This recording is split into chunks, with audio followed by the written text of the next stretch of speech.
Comme tous les vendredis, nous prenons la direction de Metula pour rejoindre Stéphane Juffat, rédacteur en chef de la Metula News Agency. Stéphane, bonjour. Et bonjour Jim et bonjour aux auditeurs de Radio Judaïka. Alors Stéphane, comme chaque semaine, vous êtes avec nous exceptionnellement en différé de quelques heures aujourd'hui, mais on va tout de même analyser l'actualité de la semaine. On va parler d'Israël, du Moyen-Orient dans un instant, avec le Qatar qui reprend ses relations avec l'Iran, avec des grandes révélations aussi en Israël concernant différents conflits qui auraient pu avoir lieu, qui ont été évités. On terminera, une fois n'est pas coutume, mais malheureusement c'est peut-être une des dernières grandes fois de l'année qu'on parlera de football européen, israélien, en tout cas de Champions League. On n'en parlera plus, on parlera peut-être d'Europa League. On donnera un petit mot sur Beersheva qui s'est donc fait éliminer en milieu de semaine. Mais Stéphane, on commence avec le Premier ministre israélien. C'est Benyamin Netanyahou qui était à Sochi en visite à Vladimir Poutine. Alors il a fait une déclaration, il a utilisé un terme que je vais reprendre. Benyamin Netanyahou a déclaré que l'Iran cherche à libaniser la Syrie. Alors première question Stéphane, ça veut dire quoi libaniser la Syrie ? L'Iran a déjà pris le contrôle de facto du Liban. En face de nous, en face de la rédaction, on voit des cadres iraniens de l'armée irrégulière iranienne. Dans l'est du Liban, dans la région d'Ersal, eh bien, c'est le Hezbollah, les supplétifs de Téhéran qui ont mené des actions comme s'ils étaient en fait l'armée nationale libanaise. Donc ils font fi absolument de la souveraineté du pays au cèdre et ils sont tellement présents militairement que ce sont eux qui décident absolument de tout. Ils sont pas la majorité au Liban, les chiites sont à peu près 30-33%. Il y a plus de sunnites et de chrétiens confondus et de druzes que de chiites, mais par la force, par la menace, les menaces qui sont très claires, qui sont suivies très souvent d'élimination des opposants, des gens qui n'aiment pas l'Iran et qui souffrent de voir leur pays phagocyté par celui des ayatollahs. Eh bien, c'est ce qui se passe au Liban. Ça inquiète évidemment énormément Israël parce que c'est juste à côté de chez nous. Ça s'est passé aussi en Irak. Aujourd'hui, le pouvoir en Irak est un pouvoir chiite. L'État irakien, dans ses faiblesses qui ont été exploitées au maximum par Téhéran, est tombé dans le giron iranien, c'est-à-dire que c'est l'Iran qui décide à la place du gouvernement central, je dis bien chiite, de l'Irak. Il reste quelques poches en Irak, quelques poches sunnites, mais qui n'ont pas d'influence au niveau stratégique. Puis il reste bien entendu la région kurde, autonome kurde, qui va au mois de septembre voter pour un référendum où la question posée aux Kurdes est de savoir s'ils veulent déclarer un État indépendant, et on connaît déjà la réponse des Kurdes. Ce sera à plus de 90% oui, mais ça ne plaît pas du tout, notamment aux Iraniens, mais également aux Turcs et bien entendu aux chiites. Alors en Syrie, la situation est la suivante, c'est que Daesh, l'État islamique, est en pleine déconfiture. Il perd les villes et les régions qu'il détenait les unes après les autres. Il est en train de perdre sa capitale, Raqqa. C'est plus qu'une question de semaines avant que les Kurdes, soutenus par la coalition menée par les États-Unis, remportent Raqqa. Mais après, dans l'est, donc à l'est de Raqqa, à l'extrême est de la Syrie, eh bien il reste certains territoires aux mains de Daesh, mais ces territoires sont perdus les uns après les autres, comme je viens de le dire.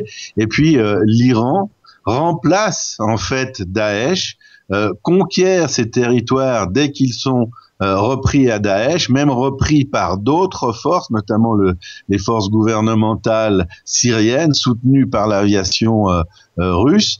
Et puis l'Iran implante soit ses propres hommes, donc des soldats réguliers, soit des milices chiites principalement irakiennes qui traversent la frontière, et ça devient des petits protectorats de l'Iran. Et la grande crainte, et puis c'était la raison de cette visite de Binyamin Netanyahou dans la ville de villégiature de Sotchi, sur les bords de la mer Noire, c'est d'essayer d'alerter Vladimir Poutine et de lui expliquer que l'extrémisme chiite est tout aussi dangereux, si ce n'est plus, que l'extrémisme sunnite. Mais Stéphane, est-ce que Vladimir Poutine, c'est pas des informations que Benyamin Netanyahou lui rapporte? Il n'a pas besoin d'être convaincu. On imagine qu'il a déjà son idée. Est-ce que Benyamin Netanyahou arrive avec une monnaie d'échange, avec un moyen de faire pression sur le président russe pour demander son aide? Alors effectivement, mais toutes les informations ne sont pas les mêmes. Nous, on brille par notamment le Mossad. On a des informations très précises sur ce qui se passe en Iran, sur ce qui se passe en Irak et en Syrie, ainsi qu'au Liban. Et puis on vient surtout amener notre éclairage à Vladimir Poutine qui ne le possède pas. Il sait pas notre manière de voir les choses. Il sait pas ce qui nous inquiète.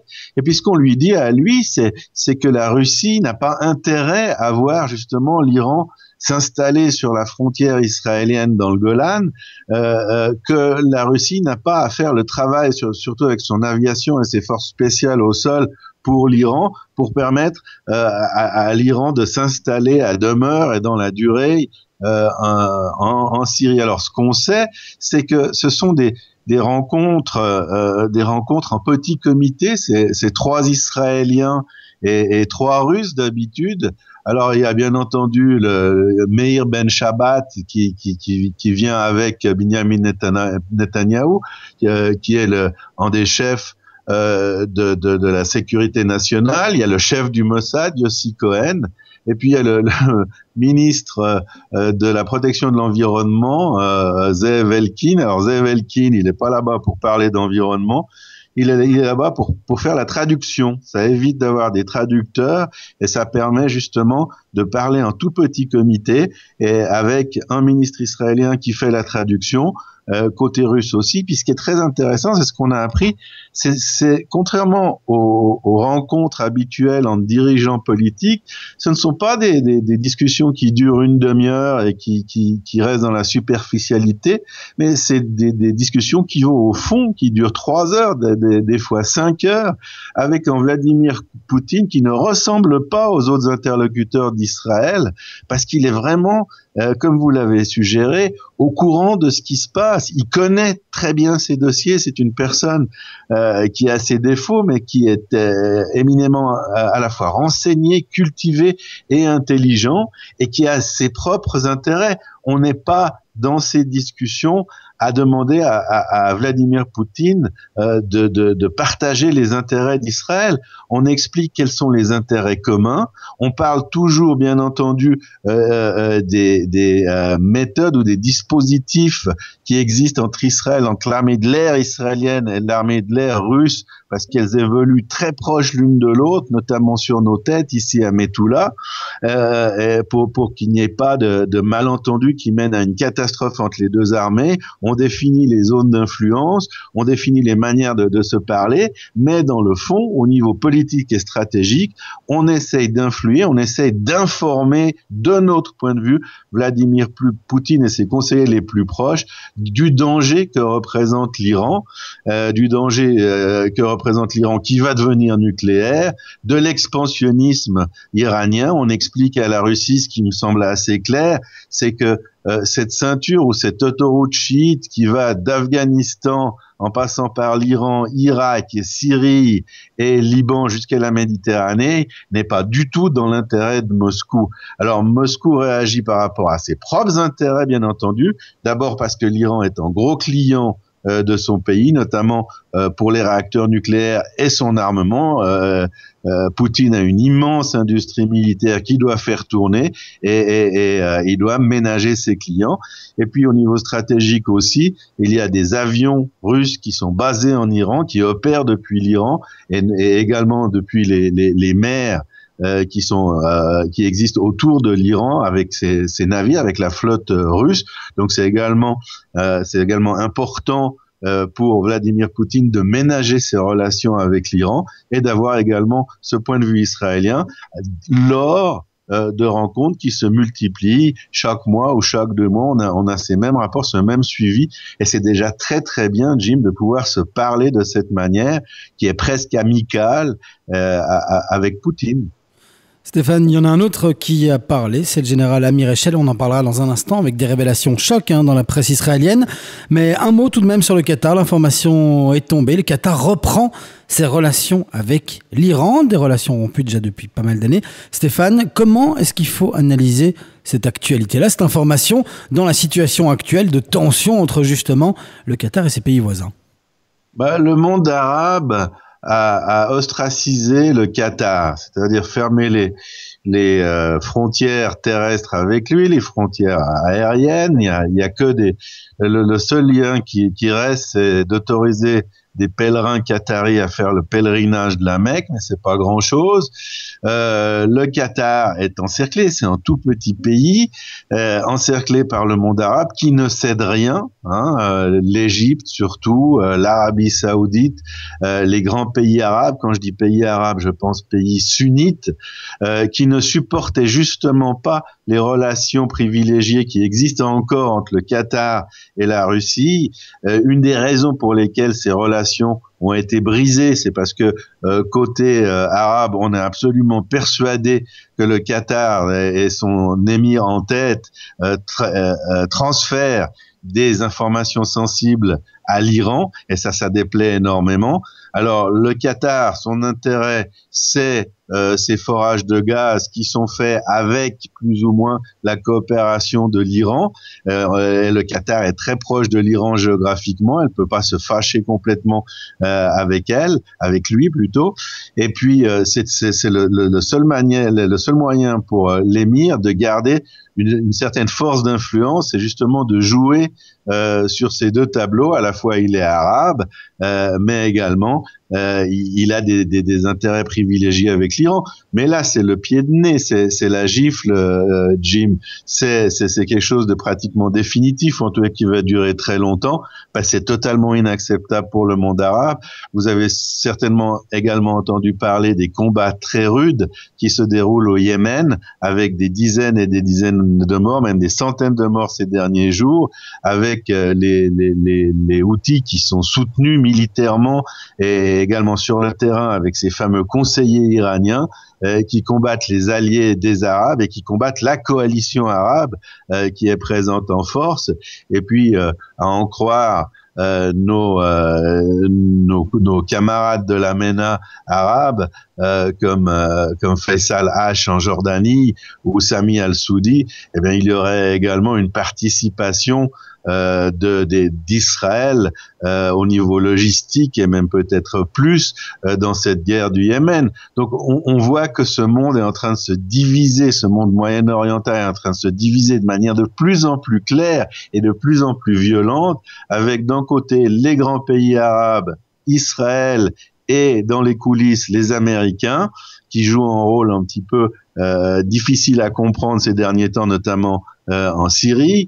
Et puis de l'autre côté, eh bien, il y a le régime de Bachar al-Assad, il y a l'Iran, il y a le Hezbollah, et partout où c'est possible, que ce soit à Gaza, que ce soit sur le Golan côté syrien, que ce soit au Yémen, que ce soit en Irak, eh bien l'Iran essaye d'avancer ses pions, et la coalition, ce qu'on peut appeler maintenant désormais l'alliance entre les pays sunnites et Israël, se prépare au pire, c'est-à-dire se prépare à devoir se confronter seul contre l'Iran. Et puis justement, notamment dans les discussions, parce que on retourne au concret des discussions entre Netanyahou et Poutine, eh bien, il faut faire en sorte que si Israël est amené à intervenir militairement massivement en Syrie, il faudra faire en sorte que les Russes n'interviennent pas, et puis et bien expliquer à Vladimir Poutine que nous jouons dans notre quartier. La Russie, c'est loin de la Syrie, nous c'est pas loin, c'est à quelques centaines de mètres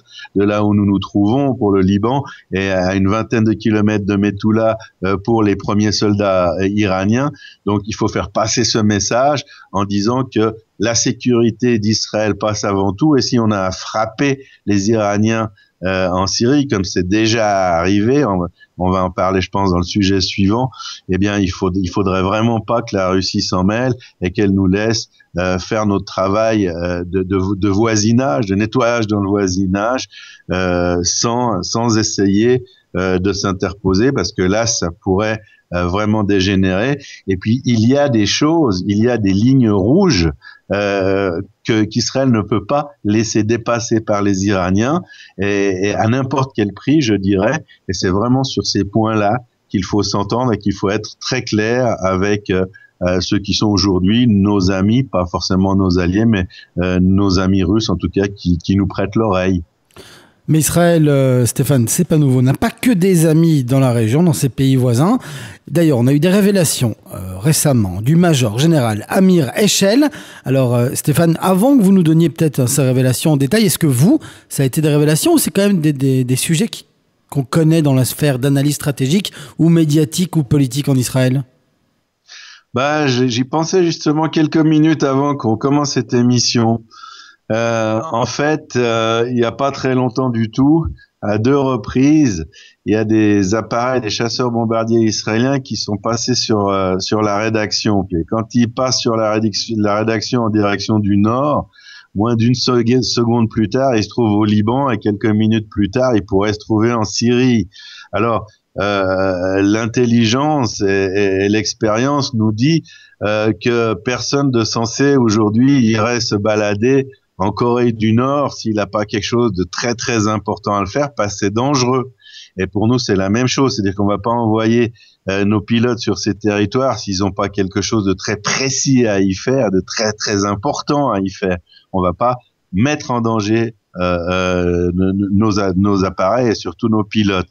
Donc, ce qu'on peut dire, c'est que par exemple aujourd'hui, il s'est passé quelque chose, soit au Liban, soit en Syrie, ou soit précisément contre des forces ou des alliés de l'Iran. Alors, on n'en parle pas tout le temps parce que soit on ne sait pas précisément ce qui s'est passé, surtout si c'est dans des contrées lointaines, soit on sait mais c'est couvert par la censure militaire, ou soit encore on le sait mais on est responsable ici à la MENA, comme à Radio Judaïka, et on ne tient pas à fournir des informations de type tactique ou stratégique à nos ennemis. C'est pas, j'aurais par exemple jamais parlé de ces survols s'ils venaient d'arriver, parce que ça pourrait informer l'ennemi de ce qui se passe dans son ciel. Donc on a laissé passer quelques heures et on sait que ces avions sont revenus, et c'est pour ça qu'on en parle. Donc on en sait beaucoup plus, on n'avait pas ces détails, mais la nouveauté, c'est que le major général Amir Eshel, donc qui était jusqu'à présent et qui est pas démissionnaire, qui prend sa retraite, qui était le commandant en chef du Chel Avir, l'armée de l'air, a informé le public dans ses discours de passation de pouvoir au sein de l'armée de l'air. Il a informé qu'il y a eu plus de 100 raids contre le Hezbollah, contre des intérêts en Syrie, très probablement contre des Iraniens. Et puis, ce qui est très intéressant, c'est que ces raids, on en a souvent parlé ici à la MENA, notamment les raids qu'ont touché Damas. On a été souvent aussi les premiers, parfois les seuls. Ils ont été importants, mais ce qu'Amir Eshel et l'aviation ont toujours réussi à faire, c'est de ne pas frapper de manière trop globale, donc de garder des frappes ciblées, compréhensibles, et qui n'ont pas entraîné toute la région dans une guerre totale.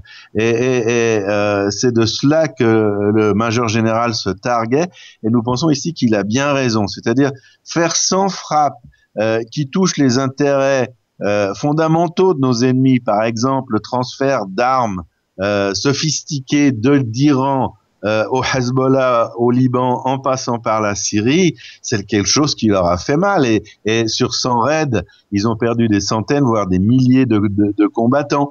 Mais de maintenir, comme l'armée de l'air a réussi à le faire, ces opérations qui étaient parfois petites, qui étaient parfois importantes, quand on fait exploser l'entièreté d'un aéroport militaire au cœur de Damas, ce n'est pas un petit raid, mais de savoir, de connaître la situation suffisamment précisément pour faire ce qu'on a à faire sans déclencher une guerre globale, et c'est ce qu'a réussi à faire l'armée de l'air, et c'est ce que l'armée de l'air continue à faire. Dans la philosophie d'Amir Echel, qui est aussi la nouvelle philosophie de l'armée de l'air, l'intelligence, c'est justement pas de déclencher des conflits globaux, mais c'est de préserver au mieux les intérêts stratégiques d'Israël. Et là, on pense qu'il a fait du très bon travail, Jim. Et Stéphane, une fois n'est pas coutume, on va terminer notre entretien avec un peu de sport, du football israélien. Alors on avait habitué nos auditeurs à des bonnes nouvelles, à des beaux résultats sportifs, des exploits même parfois ces dernières semaines des clubs israéliens en Coupe d'Europe. Là c'est tout de même une déception, l'Hapoel Be'er-Sheva est éliminé des barrages de la Champions League, ils sont donc reversés en Europa League. Alors on va peut-être donner un petit détail technique à nos auditeurs qui ont peut-être suivi le parcours des Israéliens, des hommes du Negev, mais qui ne connaissent pas bien les règles en vigueur dans le football. Parce qu'ils ont gagné 2-1 en Israël, ils ont perdu 0-1 en Slovénie, donc on pourrait croire une égalité parfaite, mais non, il y a le but marqué à l'extérieur, une règle qui va peut-être d'ailleurs disparaître dans les prochaines années, mais elle est toujours d'actualité et les Israéliens sont éliminés. On a vécu ça comment en Israël, Stéphane ? Très, très difficilement. On avait vraiment la gueule de bois mardi soir. Il y a beaucoup de gens qui pleuraient même. C'était une belle opportunité. On était tombé au tirage au sort pour les barrages. Donc les barrages, c'est la double rencontre contre une équipe pour obtenir le ticket pour la phase des groupes de la Champions League. La Champions League, c'est la compétition reine en football en Europe. C'est le rêve. C'est aussi 50 millions de shekels en bonus, en prime et en droits de télévision, ça fait 12 millions d'euros. Pour un club israélien, ça change les choses du tout au tout. Et puis, surtout, c'était au niveau sportif. Ce match était à notre portée. Be'er-Sheva est une meilleure équipe que Maribor, mais Maribor était plus présent, pas de beaucoup, les deux équipes se valaient. Il n'y a pas eu beaucoup d'occasions de but. Il y a en arrière de Maribor, Villers, qui a bénéficié d'un mauvais renvoi de la défense de Be'er-Sheva au début du match à la 15e minute, qui a bien tiré hors de portée du gardien Chaimov en 1-0. Puis tout le reste du match, en gros, Be'er-Sheva, mais de manière assez malhabile, a essayé de marquer son but, parce que comme vous l'avez rappelé, si Be'er-Sheva avait marqué, il y aurait eu 1-1. Au score total, eh bien, on en aurait été à 3-2, et Be'er-Sheva se qualifiait. Et à la 90e minute, il y a eu une tête extraordinaire de Anthony Nwakeme dans le coin du but. Il y a eu une parade non moins extraordinaire du gardien de Maribor qui leur a offert la qualification. Alors, on n'est pas qualifié. Il va falloir se ressaisir pour Hapoel Be'er-Sheva. Va falloir se ressaisir vite. Il y a le championnat contre Maccabi Haïfa en fin de semaine. Et puis aussi, comme vous l'avez suggéré, eh bien Be'er-Sheva, grâce à son accession à ce match de barrage, continue sa carrière européenne cette année, mais dans l'Europa League, la deuxième compétition européenne. Il y a quand même des grands clubs du genre Arsenal, du genre Nice, ça va pas être triste. Et puis, à dire la vérité, par rapport au budget et par rapport à la qualité de l'équipe, eh bien l'Europa League sied peut-être un petit peu mieux pour le moment, en tout cas au club israélien. Merci beaucoup d'avoir été avec nous, Stéphane, encore une fois dans ce Bruxelles-Metula. Je vous en prie et je vous souhaite un excellent week-end et un Shabbat Shalom à vous tous. À vous aussi, Stéphane, et à tous vos collaborateurs de